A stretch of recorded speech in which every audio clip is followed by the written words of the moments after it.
Bonjour les amis, bienvenue sur le podcast du site commentphotographier.com. Si vous voulez faire partie de ma liste de contacts je vous encourage vivement pour être informé de toutes les actualités du site commentphotographier.com, vous allez sur le site et vous avez différents formulaires à votre disposition, soit en haut de la page, alors sur le site comment-photographier.com, et vous vous inscrivez, vous avez des bonus, des goodies, vous avez tout un tas de choses, des formations gratuites grâce à cette participation à ma liste de contacts.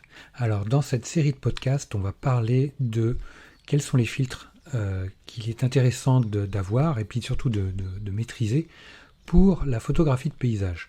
Alors c'est vrai que quand on regarde pas mal de photographies de paysage, on voit déjà de très belles images, les photographes font de sublimes images, alors bien souvent ils utilisent des filtres.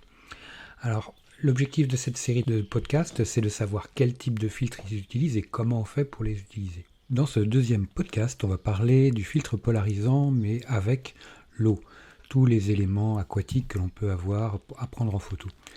Par exemple, quand on fait des photos, que ce soit en mer ou en rivière ou en lac, il est parfois très intéressant de pouvoir capter un peu le milieu qu'il y a sous l'eau. Les ambiances, les couleurs, les raies de lumière, tout cela, sans le filtre polarisant, on va passer complètement à côté. Pourquoi ? Parce que la surface de l'eau va réfléchir le ciel. Qu'il fasse beau ou que le temps soit couvert, les surfaces, l'eau va réfléchir le ciel dans sa totalité. Donc souvent l'eau va être, même si l'eau est sombre, l'eau va être claire, éclaircie par le reflet. Alors parfois il peut être intéressant et subtil d'utiliser le filtre polarisant pour réduire, voire retirer en totalité les reflets qui sont sur l'eau. Ce qui va nous permettre de voir un peu ce qui se passe sous l'eau. C'est-à-dire de pouvoir capter un peu les détails du fond de l'eau, des graviers, des cailloux, des troncs d'arbres, des branches, parfois même de la faune qui existe et qui vit au fond de l'eau, comme des poissons, des mammifères, tout ce que l'on va pouvoir trouver dans le lieu où l'on est.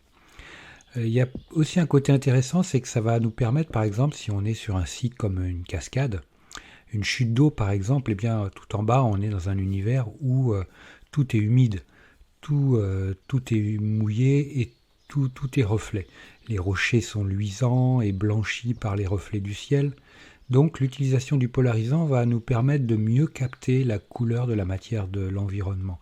Par exemple, s'il y a des branches, s'il y a des feuillages, s'ils sont pleins d'eau, les feuillages, le vert va être beaucoup plus clair parce qu'il va refléter la couleur du ciel. Et le vert ne sera pas conforme à sa réalité. C'est pour ça qu'on a tendance à dire que le filtre polarisant va saturer les couleurs. Il ne va pas les saturer, il va simplement nous révéler la couleur réelle, sans les reflets, de la lumière du ciel que l'on peut avoir en temps normal. C'est pour ça qu'une pelouse, avec l'usage du polarisant, va être vert tendre, alors qu'en temps normal, d'un vert un peu plus mou, un peu plus laiteux, parce qu'il y a toujours ce phénomène de réflexion au niveau de la lumière du ciel. Donc ça peut être quelque chose de très intéressant, c'est-à-dire que le polarisant va nous donner à voir tout ce qui se trouve au fond de l'eau quand on est au bas d'une cascade, quand on a un petit bassin avec faible profondeur, on va pouvoir voir tous les rochers, les truites éventuellement qui se promènent entre les rochers. Donc ça va nous donner beaucoup plus de détails et beaucoup plus de qualité en termes de choses visibles au niveau de notre photo. La végétation va être d'un vert beaucoup plus tendre.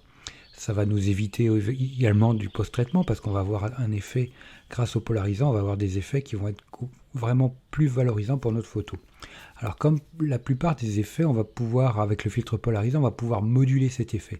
Si vous ne voulez pas retirer en totalité tous les reflets présents sur vos rochers, sur votre végétation ou à travers l'eau, vous pouvez moduler en tournant votre filtre polarisant, en faisant la rotation autour de l'objectif, en le faisant tourner.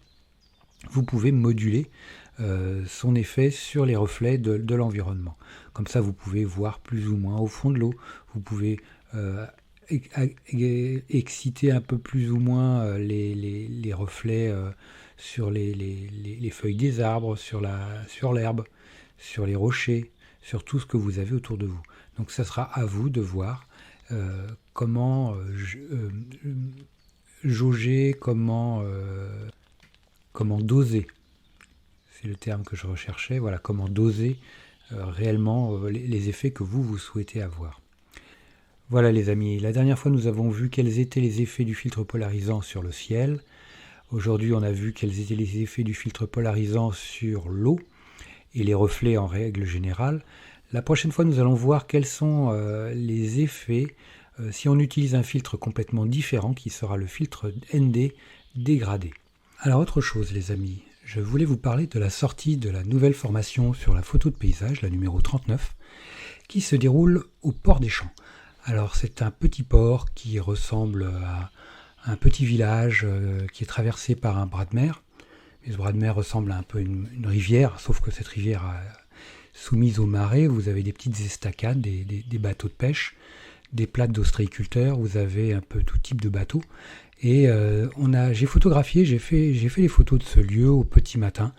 Il gelait à pierre fendre, donc on a un beau paysage avec une petite brume matinale qui va, qui vient, qui est très indécise, mais quand elle est là, qui donne de très beaux résultats au niveau des photos. Donc l'objectif de cette série de vidéos sur la photographie de paysage, c'est de voir ensemble comment on fait les photos de lever de soleil quand on est face au soleil. Donc on a un très beau lever de soleil, on a le soleil qui vient frôler, lécher un peu les berges de ce petit bras de mer. On a la rosée, tout le givre sur l'herbe le matin.